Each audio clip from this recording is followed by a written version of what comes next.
Hi. Since I define ayahuasca as getting rid of one's rigid opinions, I mean, this is like a very short definition that I give of the ayahuasca process of purification. Today, in this particular video, I decided to help you get rid of one particular such opinion, which I find it to be rather misconception, wrong belief that has been implanted in us by the mass media. The misconception under question, the conception under the concept under question, sorry, is that we live in some sort of advanced society, and that in the past people were more primitive and lived a less kind of wholesome life. They were getting less of the life than we get nowadays. I think in general this doesn't correspond to the historic evidence that we have on the ground, doesn't correspond to the historic artifacts we have found nowadays. Although in the past there have been primitive societies, primitive civilizations, I can definitely also argue that there have been more advanced than us. And since advancement can be defined in many different ways, I actually made the chart and compared a few stages of the civilization in a timeline based on various factors, how many, 6 or 8 factors, and reached the conclusion. I mean, I knew the conclusion even before that, but after comparing the chart, it became even more evident that we are actually less advanced than certain civilizations in the past. Actually, I don't expect that you will take it for granted that this is true just because I tell you. That's why I wanna explain how did I get each of these values that I filled in to get this chart as a result. And I hope that if you agree with me on how did I put these scores, then you will also agree with me on the fact that we are actually very low society with a very low stage of advancement. And then I hope that you will agree with my ideas about getting out of that situation. Before explaining each and every value that I have put in to make this chart, I would like to make it clear that I have simplified the situation and make it look like as if there is only one human civilization on the earth at every given time period. Well, this is not at all the case. Even currently we have a couple of them. I cannot say how many for sure, but actually the second part of this video will be about the parallel civilizations on the earth. I mean parallel within our dimension, of course. In other dimensions are so many other civilizations, but I'm talking about I'm talking in very practical terms. Okay, the first criteria for comparison are basic human rights. What was the situation in this regard, let's say 5,000 years ago and more than that? Actually, I was tempted to give the maximum score of 20 for those times. However, because the historic information is rather scarce, I gave them only 15 points. Although I personally don't see any reason not to score them even higher. So, Um, what is civilization that I'm scoring at all?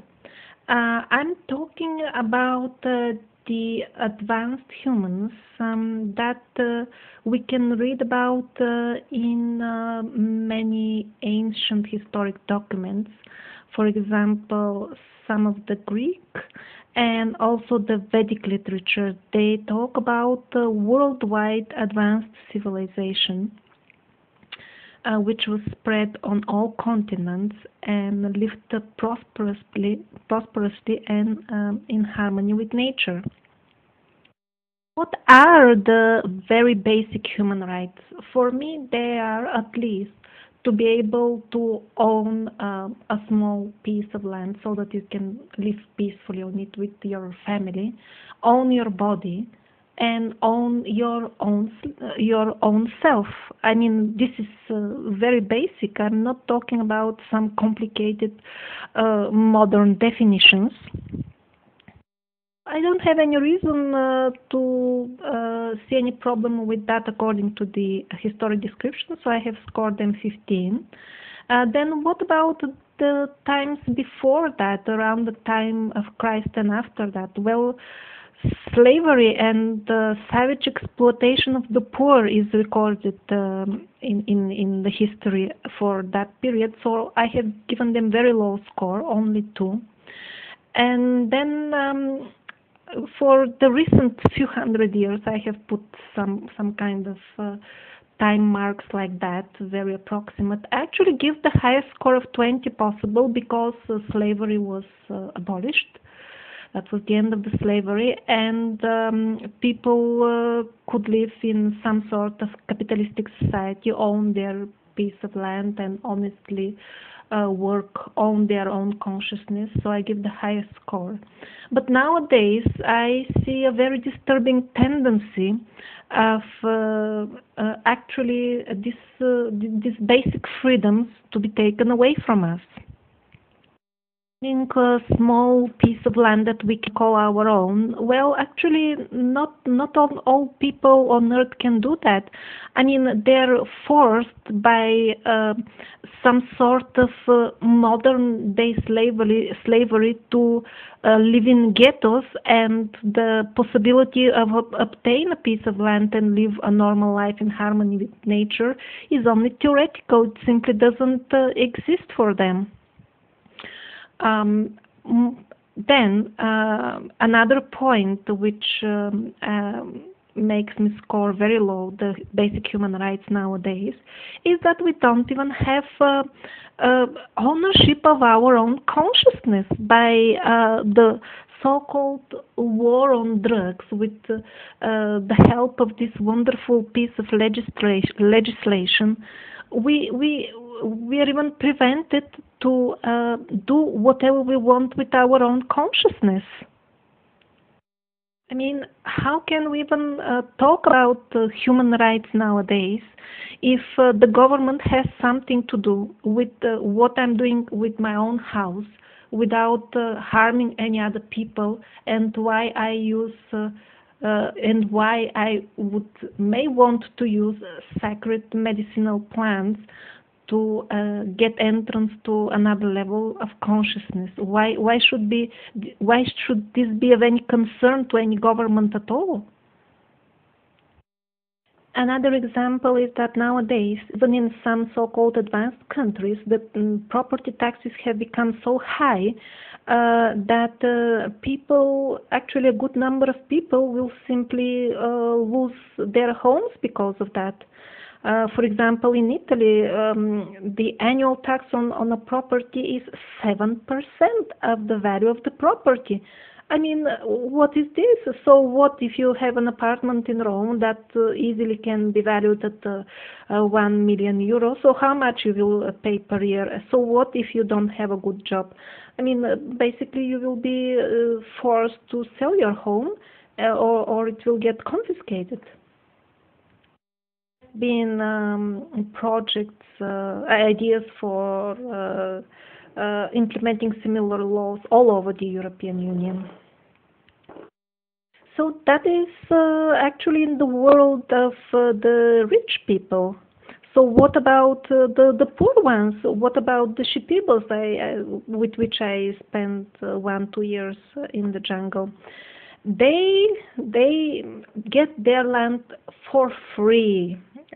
For free, what does it mean for free? They're put actually in reservations, and when they want to build a house, a certain land which is not very good is getting flooded every year, 2 meters deep below the water for a couple of months.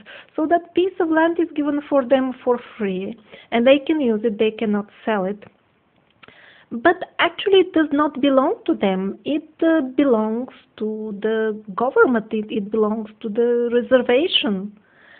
And when certain industry from abroad shows interest in this particular plot of land, the people can be easily, basically, told to vacate the place and go to fend for themselves somewhere else because it's not their own. So apparently, we many of us don't have even basic human rights today. So I think this score of 3 is quite fair. Some of you may try to dispute this score of 3 only as very low and say, well, see, and tell me that I don't see the positive things like, for example, the rights of women nowadays. The so-called liberation of the women did have a positive side, which I cannot deny. And the positive side is that nowadays women get actually equal respect like men. However, I think that this positive effect is absolutely neutralized by the much bigger negative effects, and by the simple fact that, okay, the respect to women is more nowadays. However, the respect to the human beings in general is so much lower that at the end it becomes the same. I mean, we get equal respect like men, but men get much lower respect anyway. Their basic human rights are being taken away faster and faster nowadays. So the result is not only zero, but it's even negative. And why negative? Because this liberation of women has its numerous dark sides. The darkest of these dark sides is that they absolutely voluntarily, it's not done by force, somehow they have been convinced by these ideas of this movement for liberation to actually abandon taking care of their children and upbringing them with proper moral values. And instead of having somebody with values, with real human values, to tell them what is good in life, for example, like don't go to war and things like that. Instead of this, the kids are brought up by many kids, not all, but it's a very common place that they're brought up by some actually video games full of violence and war. And no wonder that when they grow up, that's what they do actually, violence and war. But you may argue that, for example, women can vote nowadays. Isn't it that great? I think that's absolutely useless because we don't live in a democracy anyway. We live in a society where the rich people rule, and all these elections are more or less a show. I really, from no side, I don't see any reason to score high the respect to basic human rights today. Okay, the next criteria is technology. For the really ancient pre-flood or flood time civilization, I have given the maximum score of 20 because we have amazing megalithic structures left from their times, and these are the so-called, for example, the Egyptians called them the homes of the gods. That's where the gods live. The so-called gods. These were the previous human beings who lived in the area before them. I mean, they used natural materials. They were using the already existing shapes of nature. It was really a very harmonious coexistence, and I have given the maximum score of 20 because on the ancient stones we can see numerous traces of ancient technology which we cannot duplicate ourselves. We cannot handle such huge pieces of blocks the way they did it, which is apparently it was very easy for them. We cannot handle such huge stones. Also, we don't have such perfect cutting tools like them. We can see very fine work that we cannot achieve nowadays.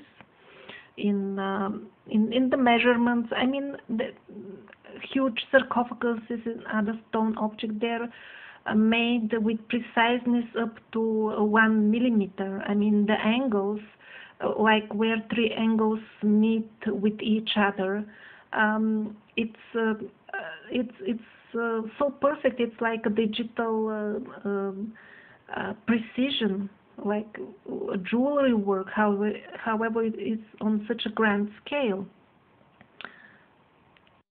Actually, I have a full playlist on my video channel with Russian videos of a Russian expedition who went to the spot in Egypt, in Peru, in the Middle East, various places, Japan also, and filmed and explained in great detail, like these are the historic artifacts, and this much we can do with modern technology, this much we cannot do. And it's not just one or two artifacts that we cannot duplicate ourselves, it's just so many of them. So definitely those people could do more than us with technology, and that's why I give them a score of 20. Then after that, during the time of Christ, and I give score of 1. The society was rather primitive. But then the Industrial Revolution started, so there is definitely development in this regard. So I give the score of 7 for the last few hundred years. And nowadays I give 10. Why?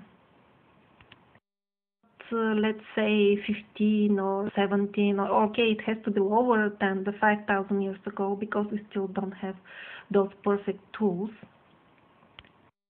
10 only. Well, the main reason is that we do have a lot of technology.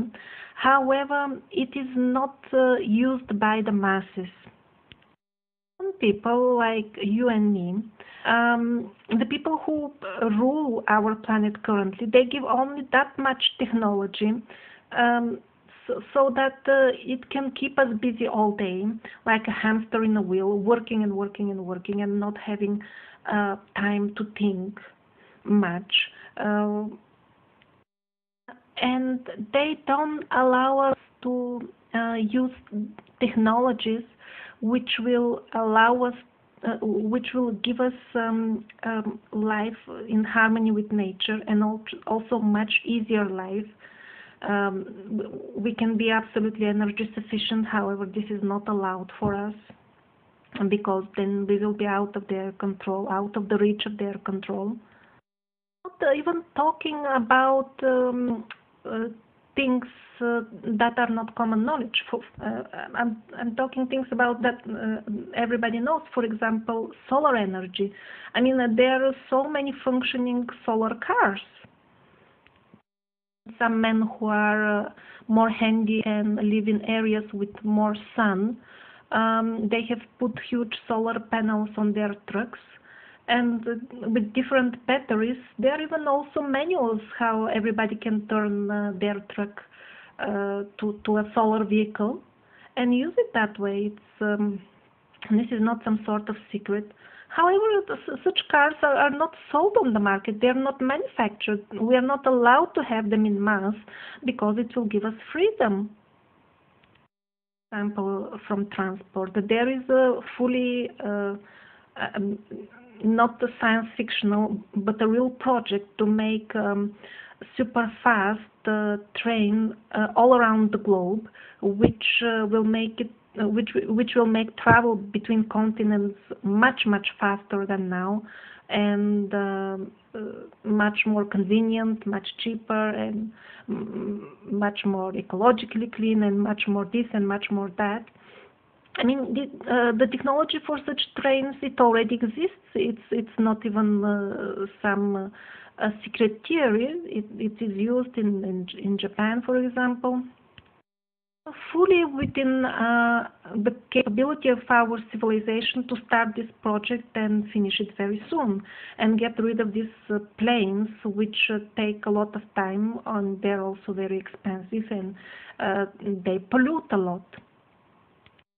Such project can be also very easily financed. It can be financed with a very small fraction of the horrible wars we organize.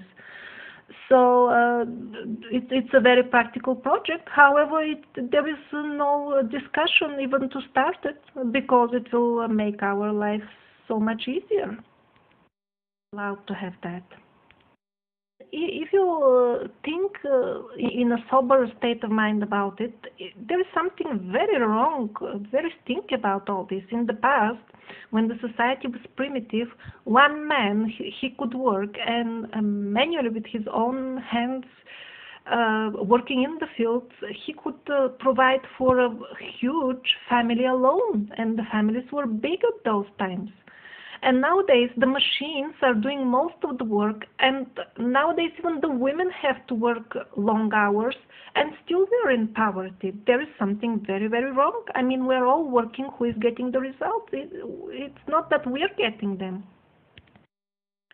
If you think, you will find yourself that there are many other such examples of available technology that are in reality not used. And for this reason, I have written 10, but actually, I think our nowadays society should score even less on the criteria of technology development. Okay, next criteria is markets and monetary system. For the very most ancient civilization, I have given the score of 12. Actually, maybe even 20 was more suitable, but again, I have given a bit lower score because of the lack of historic information on specific details about the markets they were using. I mean, the way they were trading with themselves. However, we have information that they had honest money, which is gold and silver. And that's why I have given them the score of 20. And then for the next one, around the time of Christ, I've given the score of 7, although they had honest money, gold and silver again.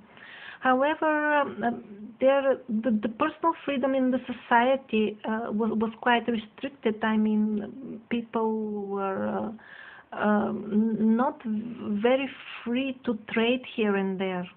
Although there was a free market based on supply and demand, very important, still the ordinary peasants were in some cases under so much oppression that they couldn't take advantage, or just the taxes were absolutely high. That's why I have given them the score of 20. Then the last 100 years, I'm giving the sorry for around the Christ time, I have given the score of 7, and then for the more recent times, we actually had a capitalistic society developing, and that was an excellent development. I mean, the free market, everybody could honestly produce goods and sell them, and yeah, I mean, 20 is really something that these times deserve, and gold and silver, they were still used in the monetary system, so there was honest money. Everything was quite good in this respect. And nowadays the things are getting actually very, very bad. Most of us don't even understand how bad they are because in the newspapers they used some sort of enigmatic terms, some QE, some they call it financial help. That's how they call the printing of money because printing money doesn't sound very good. Also, the free markets have been destroyed. There is no longer capitalism. We don't live in a capitalistic society. We live in a society where the rich rule. I mean, to have a capitalism, the most important thing that must be there is a free market. Where the price of goods is determined by the laws of supply and demand. However, nowadays, the best example is people who produce food. Usually in the poor countries, people work in the fields. They're paid peanuts.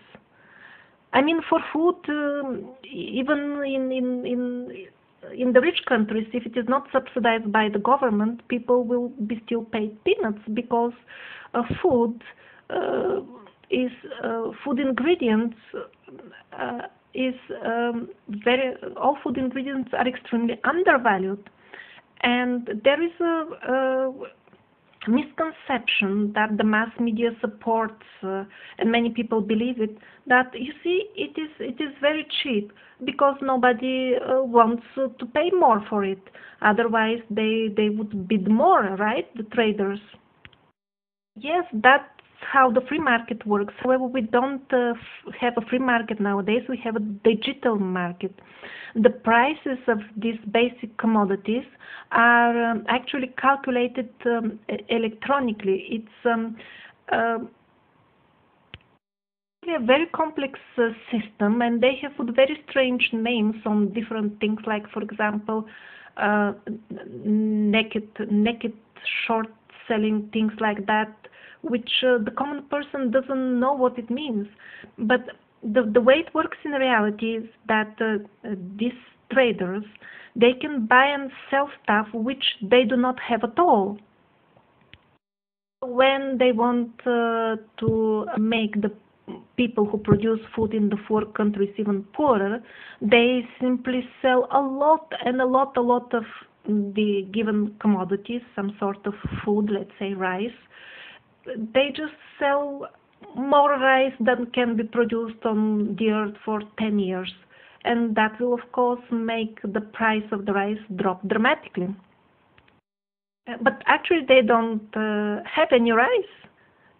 They're allowed to make this type of trades because it's not a free market environment. It's a artificially created market environment in which the people who actually rule the earth, they can determine and put any price on anything the way they want. While if the situation changes and only those who have rice, only they can sell rice, the actual people who manufacture it, then they can very easily drive the price up. If they refuse to sell it at low cost, we will be forced to buy it at much higher price because we do need rice. I mean, we can we can manage, for example, even without clothes, or if needed, even without proper housing, but without rice and wheat and other basic things, I mean, it will be much harder actually to manage without those things.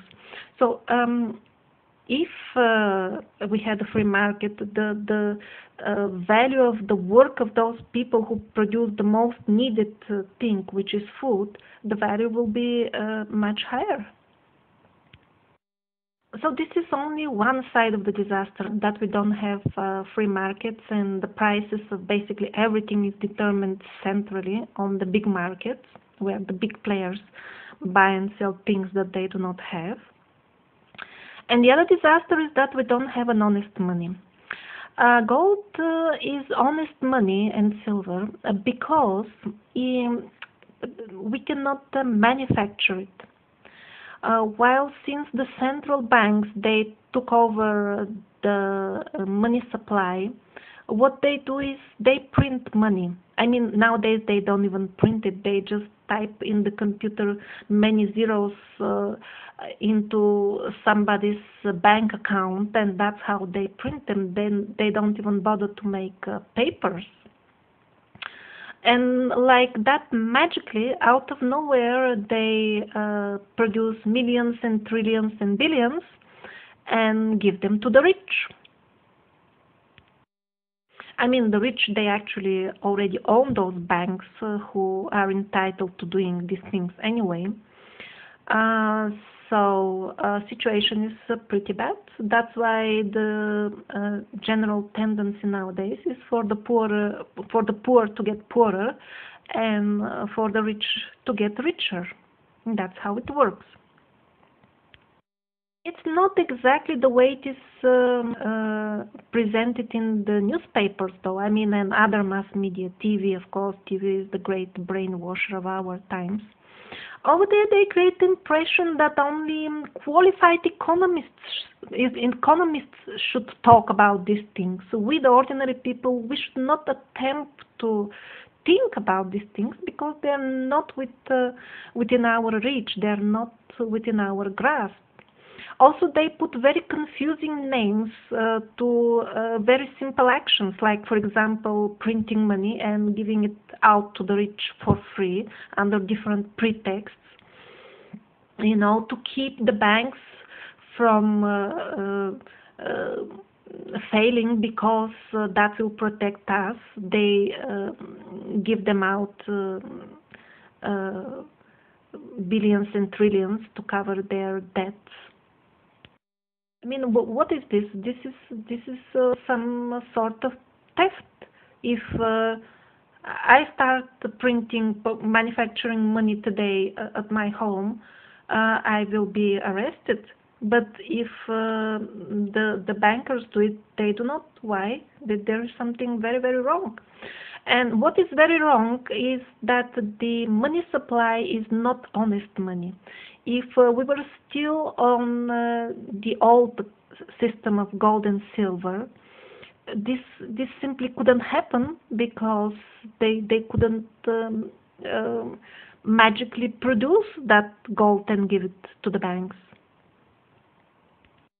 Here I have given the score of 1 for modern times about markets and trade markets and monetary system, and it's 1, but I think it really deserves -50 or something like that. But this is the lowest in my scale. That's why I have given the lowest possible.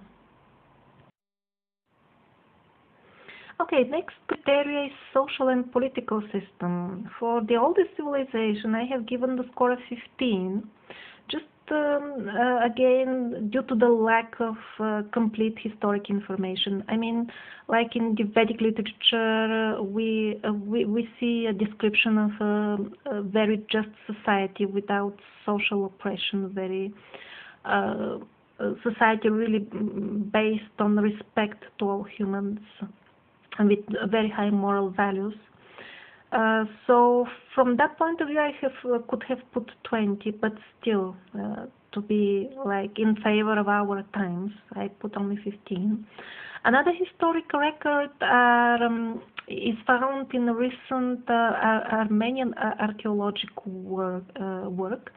They actually found a full settlement of thousands of years old.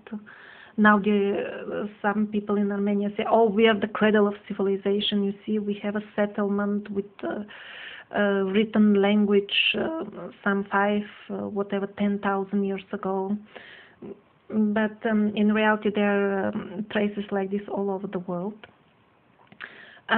So in this, there are also historic chronicles found in those excavations, and they describe the political system at that time,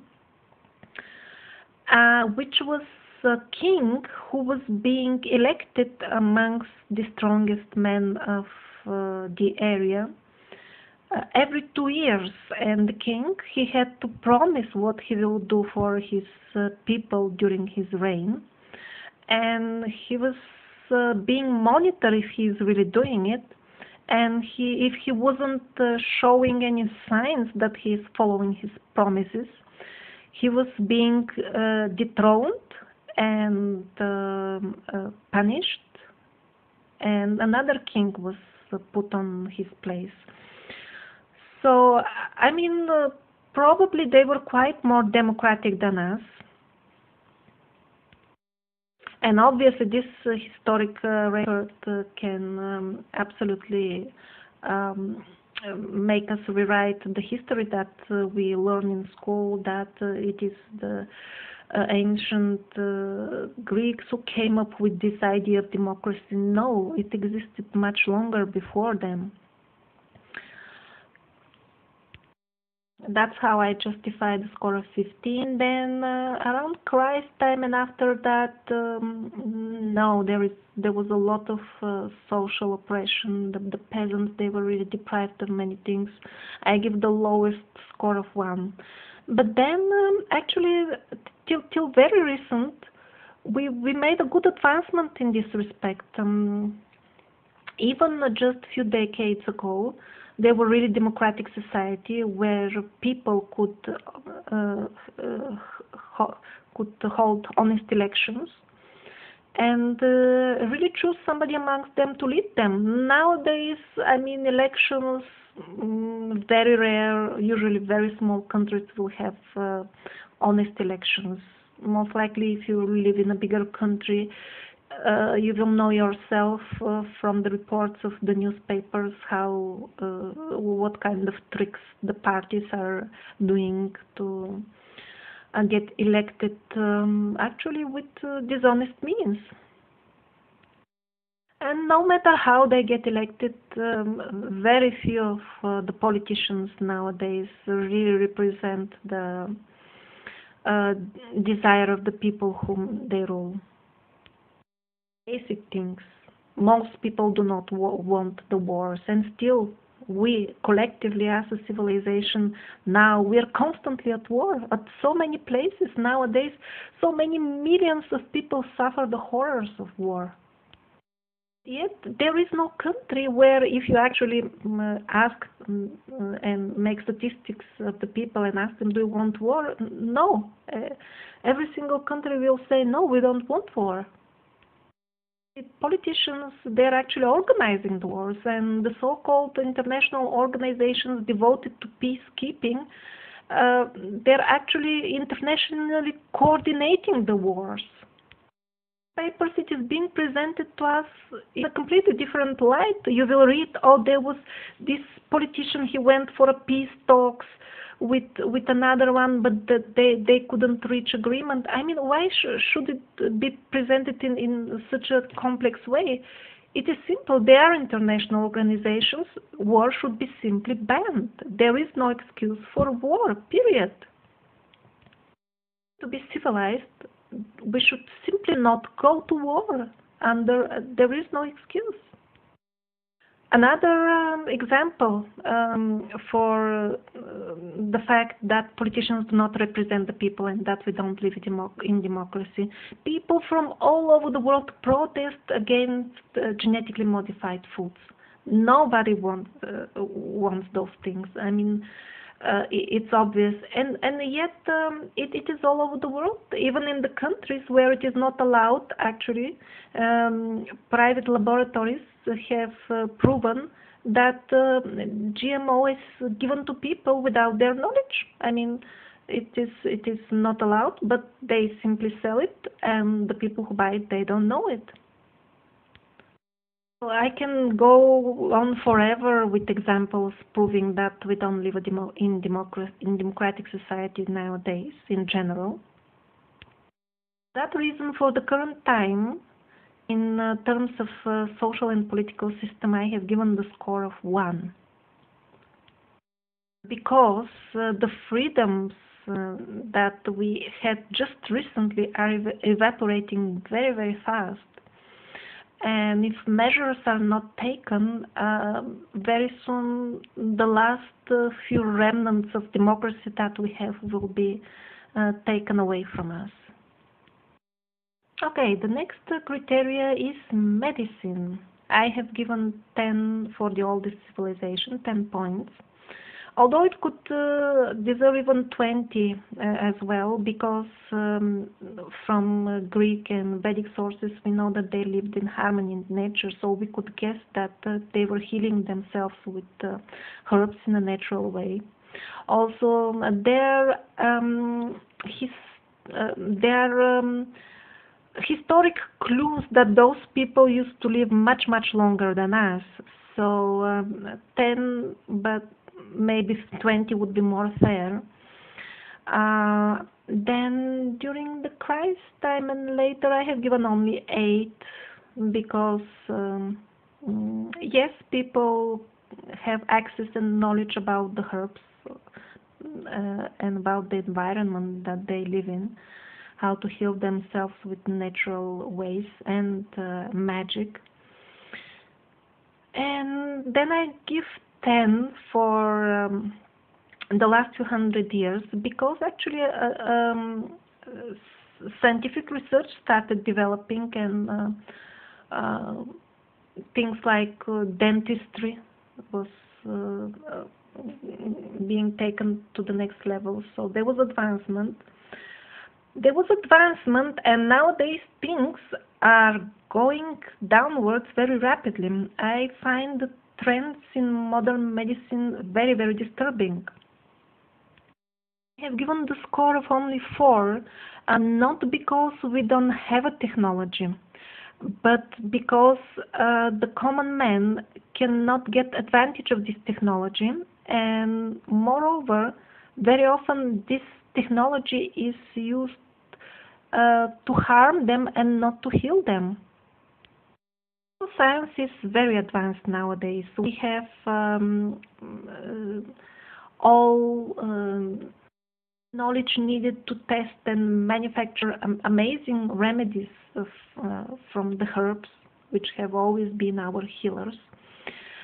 Yet this knowledge is not being taught in the medical university, and these wonderful things from nature, they are not given to us.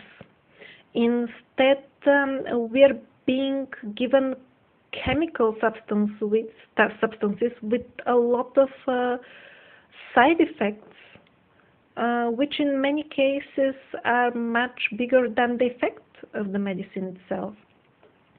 And that's not a fault of the modern medical science. It is the fault of the people who actually tell the medical university what is to be taught and what is not to be taught. And the education that the doctors are not some evil people who are trying to harm their patients. No, they are just people like me and you who do whatever they have been told in school. However, the subtle trick is in school they're not taught the right things because it is who decides what are people learning in medical schools.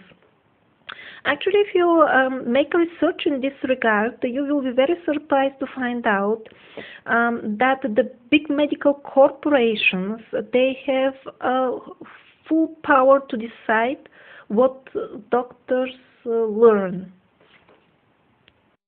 If you don't believe me, check it yourself in your own country, but you will find that this is the case. And in reality, these medical corporations, they're not making available for the common people a lot of wonderful healing knowledge that the medical science has reached nowadays. Not only herbs, there are all the various devices. I will only mention 2. I'm not saying they're the best or most popular. Or for example, this Scanner technology and the Vitaphone technology, they work with sound on molecule level, and they rejuvenate. On cellular level, not molecule, and they like give a message to individual cells to rejuvenate themselves.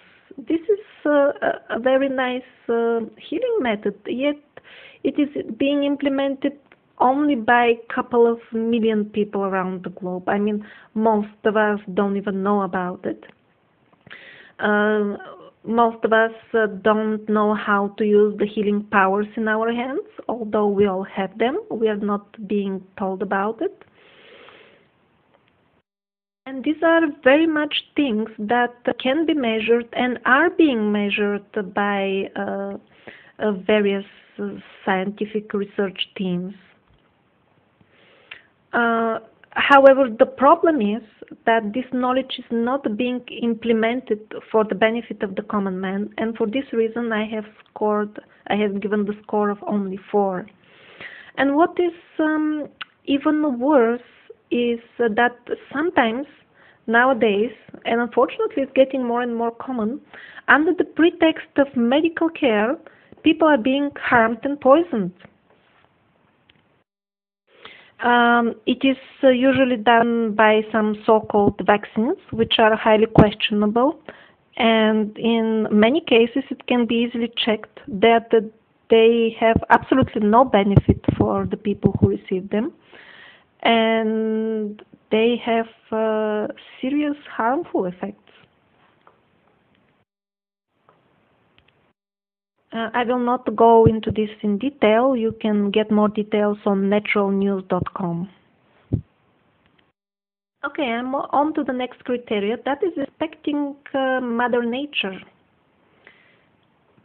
Why did I make this as a full criteria? I mean, it's a common sense thing. If you visit somebody's house and you see it's a full mess and it's extremely dirty and stinky, you will think not very high of this person. You will not respect this person very much. In the same way, by the way, humanity manages its home, the earth, we can make conclusions about the humanity in general. Or, for example, if we see a human civilization that is destroying its own environment, we can definitely make the case that these people are not very smart.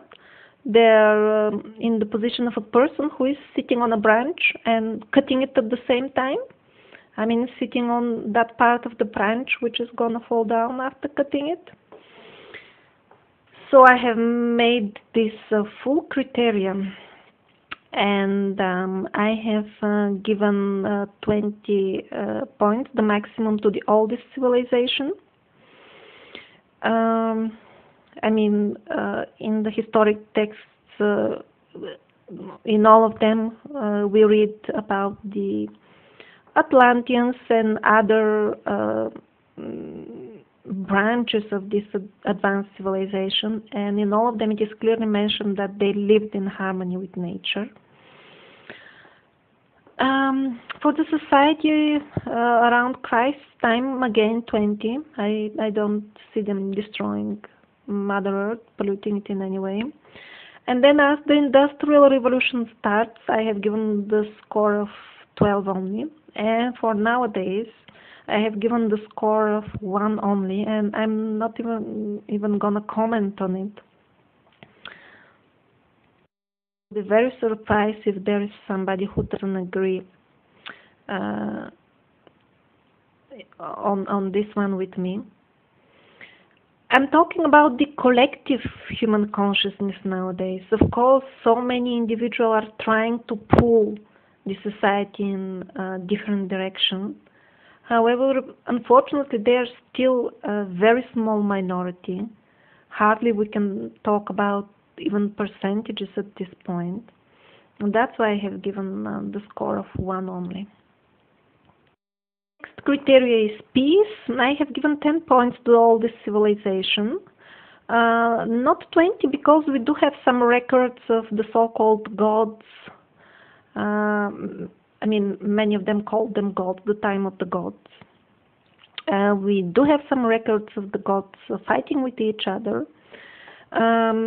We do have a good amount of historic artifacts that point towards nuclear bombs in various places around the earth, like Peru and Mohenjo-daro and others. So I have given them the score of 10 only, because there was some war apparently at that time as well, although it wasn't extremely destructive maybe. So it's a guess. It's 10, but it's a guess. And then around the time of Christ, 5. There was war, and after that there was plenty of war. During the last 100 years, with the development of technology, more and more people started getting affected by the war. That's why I give even lower score 4. And nowadays it is just it's catching fire all over the globe, and women and children are affected as well. It's not like the wars in the primitive society where the men would fight outside a town or a village and fight during the day and rest during the night. Sometimes even they were having parties together, the both fighting teams. And basically the women and children were not part of the violence. But nowadays it's getting much worse. I mean, I don't think I need to tell more about why I have put the score of 1. And the last criteria is moral values. Definitely giving the highest score for the ancient advanced civilization. In all sources we read that they were actually very much devoted to spirituality, and they valued so many things. I mean, life and nature and harmony. So that's why 20. Then for the next 2 points in the timeline I give 17. And nowadays I think it's getting pretty bad. I mean, we have been tricked into thinking that we are kind of a being without any living, without any particular aim or sense or reason, that we are some sort of a result of some chemicals forming by chance in some primordial ocean, forming amino acids and then evolving into monkeys and then into humans. Although there is no scientific basis for such a claim, this is taught in schools and people believe it. And with this trick and many others, we have been made to believe in some sort of aimless existence. Most of us, those who are not religious or not spiritual, really.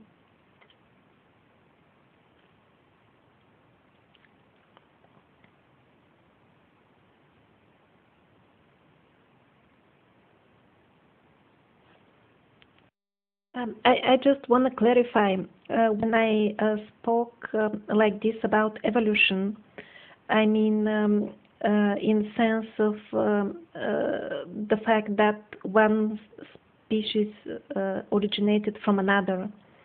There is no archaeological or any other evidence for that. There is plenty of evidence about species evolving within the what is called in biology family. Yes, I mean certain birds. That's why we can make new breeds of cats and dogs. It's happening in front of our eyes. I mean, that is happening. That is definitely observed in nature. However, what is not observed, one species turning into another. Also in archaeological excavations, we can see how all species appeared on the scene of the earth almost simultaneously.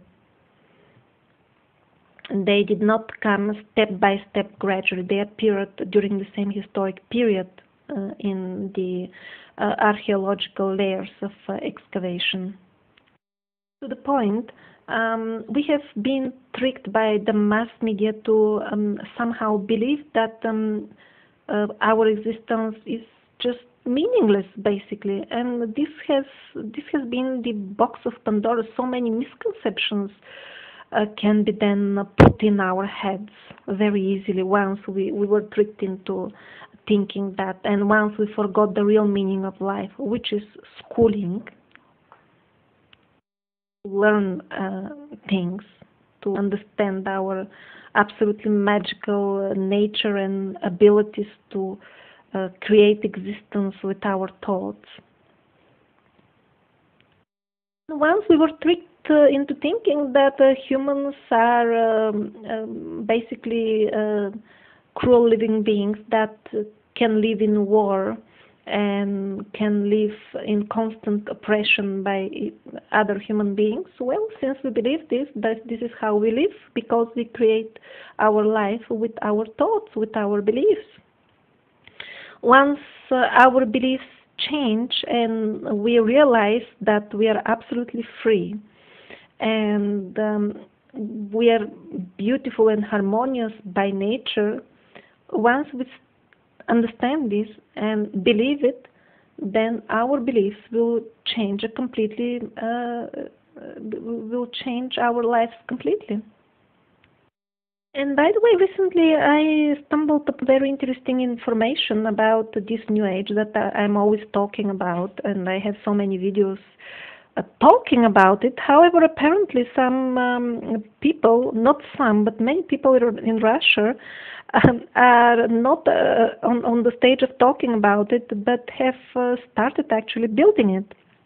And there was this amazing documentaries about over 300 communes of people who started living in harmony with nature. Like every family would get 1 hectare of land and grow their own food and live a simple and pure life over there. And these are not the type of people that the newspapers are trying to portray to us, which is some sort of druggies or hippies. These are educated people with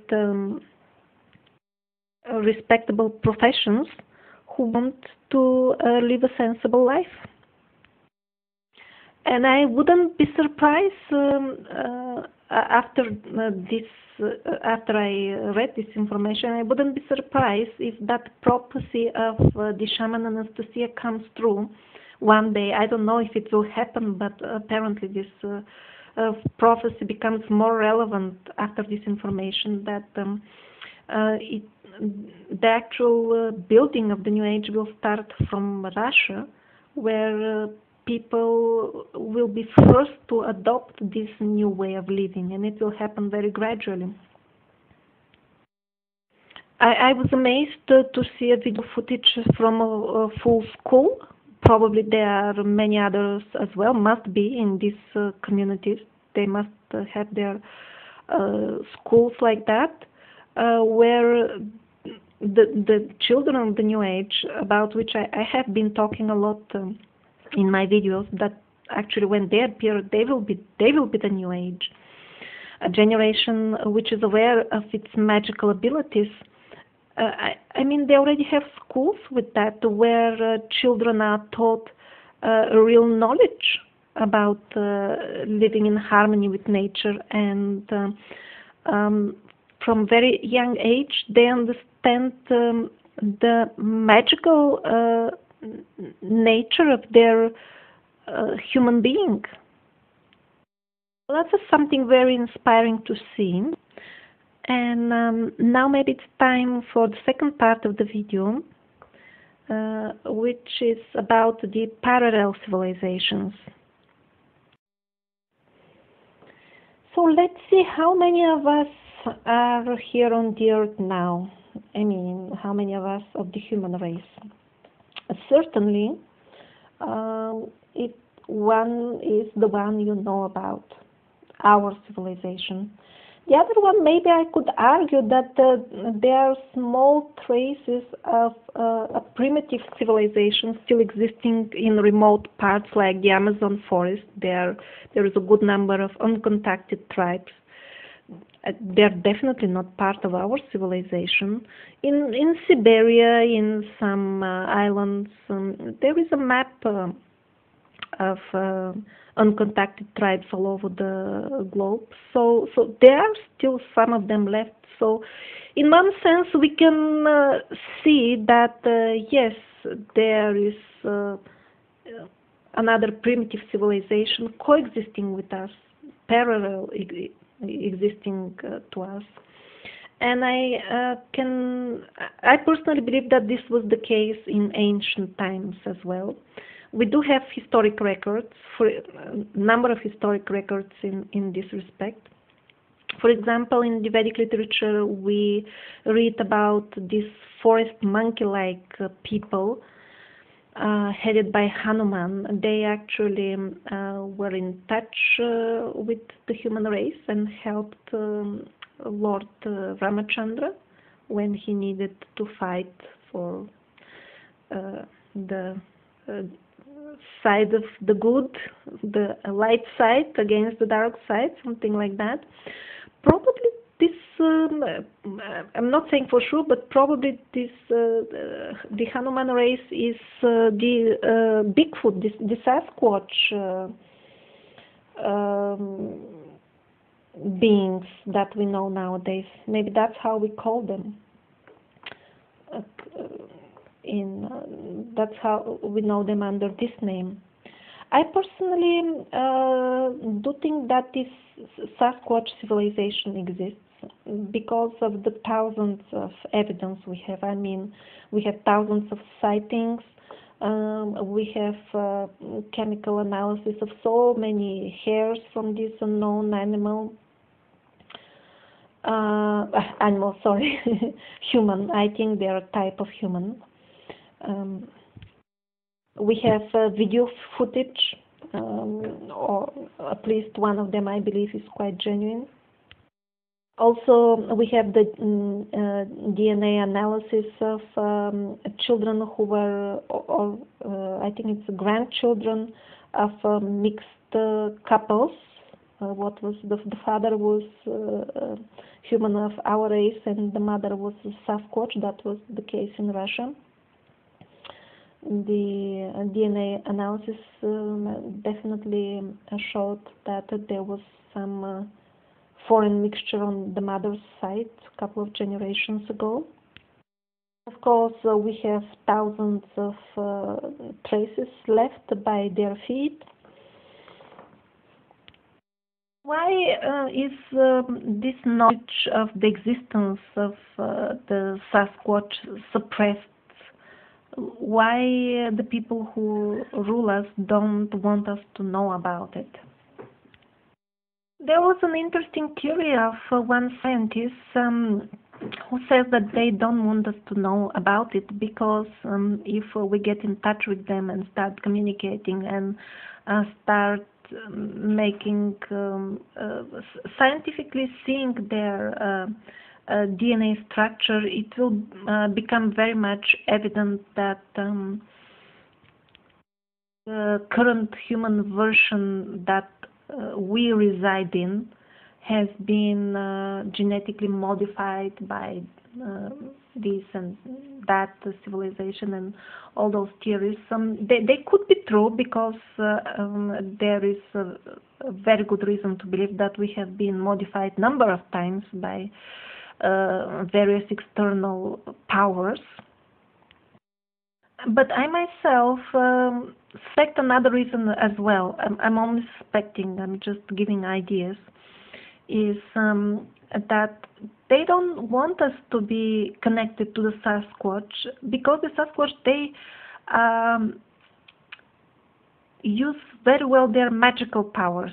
And this is something that if we learn to use, will empower us and will give us back our freedom.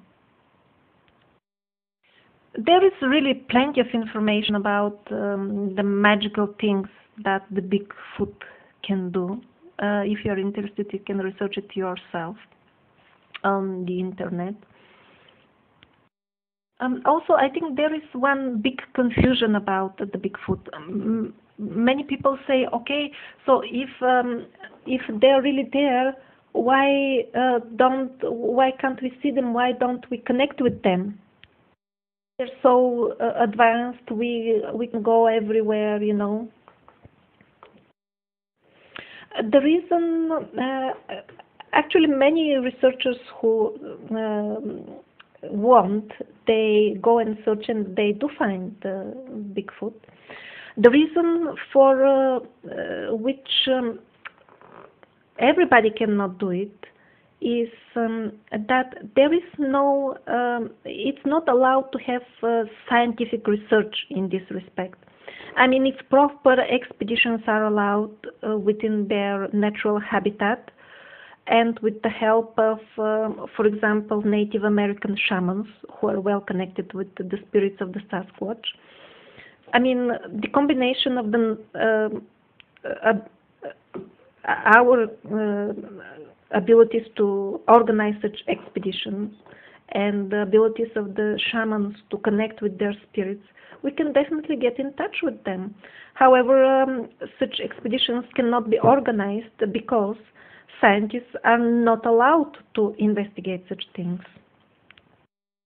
In my playlist favorite videos here on YouTube, you can find a video called Everything We Know Is Wrong, and over there you can get full details on cases of actual scientists who dared to show interest in this area. I mean, it's not that they said it's this and that, they just wanted to go and see what is the evidence, even for just trying to go and see what is the evidence and what's going on. One is being actually excluded from scientific circles. So this is why we don't have a connection with Sasquatch, because we are not going there. So this Sasquatch civilization could be the third one that exists parallel, the third human civilization on our planet in this dimension. And there could be actually one more. Recently I saw the movie Mermaid, The Body Found. So after this movie, yes, we could definitely make the case that there is a possibility of a mermaid civilization in the deep oceans. Unfortunately, again, the military confiscated all the body and all the scientific work that was being done in this respect. This by itself means something. I mean, if it wasn't a real find, then why would they bother to stealthily, take away all these things? Apparently there was something. And if you see the movie, also I was very much impressed by the middle-aged historic pictures of mermaids, which were such a good portraits of what exactly we see nowadays. Kind of leaves little doubt. And again, somebody may ask, so why don't we get in touch with them if they are mermaids in the oceans? Well, I think it's self-evident, because these scientists are not allowed to organize such expeditions. This particular scientist who made the research, he had recording of their voices. He knew how to find them. And after everything was being taken away from him, he personally felt a bit sad for this civilization underwater. and he wanted to get sure that they're there. So he went out in a boat, and I don't know for how long he searched, but he assured us that they're still there, and he's happy. So apparently it shouldn't be that difficult to get in touch with them. It's just a question of making scientific exploration, scientific expedition, and if they are there, I'm sure that we will get in touch. Again, here the question comes: why the military doesn't want us to know that there is mermaid civilization in the oceans? I'm just thinking about ideas. Well, I mean, who knows how advanced they are? So if we start communicating with them, which shouldn't be that difficult if we use shamanic help. So what if they tell us things about the history of the earth that we are not supposed to know?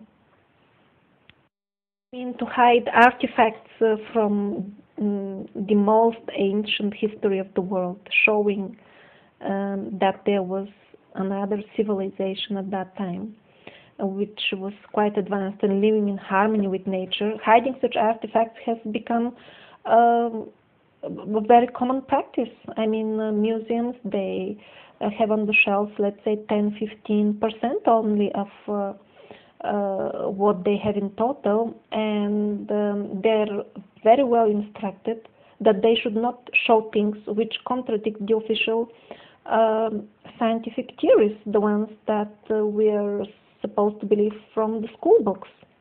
So if something doesn't fit that theory, it's too old and it's too good, it is just hidden. And not only hidden, but